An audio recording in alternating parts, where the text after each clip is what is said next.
ખાસ કરીને 4-5 દિવસ પહેલા રાજકોટમાં જામનગર રોડ ઉપર આવેલી બીએ ડાંગર હોમિયોપેથિક મેડિકલ કોલેજમાં એક વિદ્યાર્થીએ એક કોલેજના પ્રશાસનના ત્રાસના કારણે આપઘાત કર્યો છે।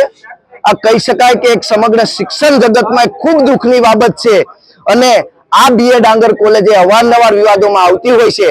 બોગસ ડોક્ટરો હોય, બોગસ નર્સિંગ સ્ટાફ હોય કે બોગસ પ્રોફેસરોની વાત હોય તો આ બીએ ડાંગર કોલેજ અવ્વલ નંબર ઉપર આવે છે। ત્યારે ભૂતકાળમાં જે 18-19 ની જે એક બેન્ચ છે કે એના વિદ્યાર્થીઓને જે એડમિશનો થઈ ગયા હતા, એનું ભણવાનું પૂરું થઈ ગયું, ઇન્ટર્નશિપ પૂરી થઈ ગઈ હતી, છતાં આજ સુધી એની ડિગ્રી નથી મળી કારણ કે એને એ વર્ષની પરમિશન નથી। આજે પણ એ વિદ્યાર્થીઓ ખૂબ હેરાન થાય છે અને આ જે વિદ્યાર્થીનું મોત થયું છે એના માટે આજે એનએસયુએ કલેક્ટરશ્રીને રજૂઆત કરવા છે કે આ કોલેજ પ્રશાસન ઉપર કડકમાં કડક પગલાં લેવામાં આવે અને જે બોગસ કામો ત્યાં થઈ રહ્યા છે તેની તપાસ કરી અને આની માન્યતા રદ કરવામાં આવે એવી અમારી ખાસ માંગણી છે। સાંજ સમાચાર ફેસબુક પેજને લાઇક કરો, વિડીયો શેર કરો અને વધુ વિગતવાર સમાચાર માટે sanssamachar.net વિઝિટ કરો।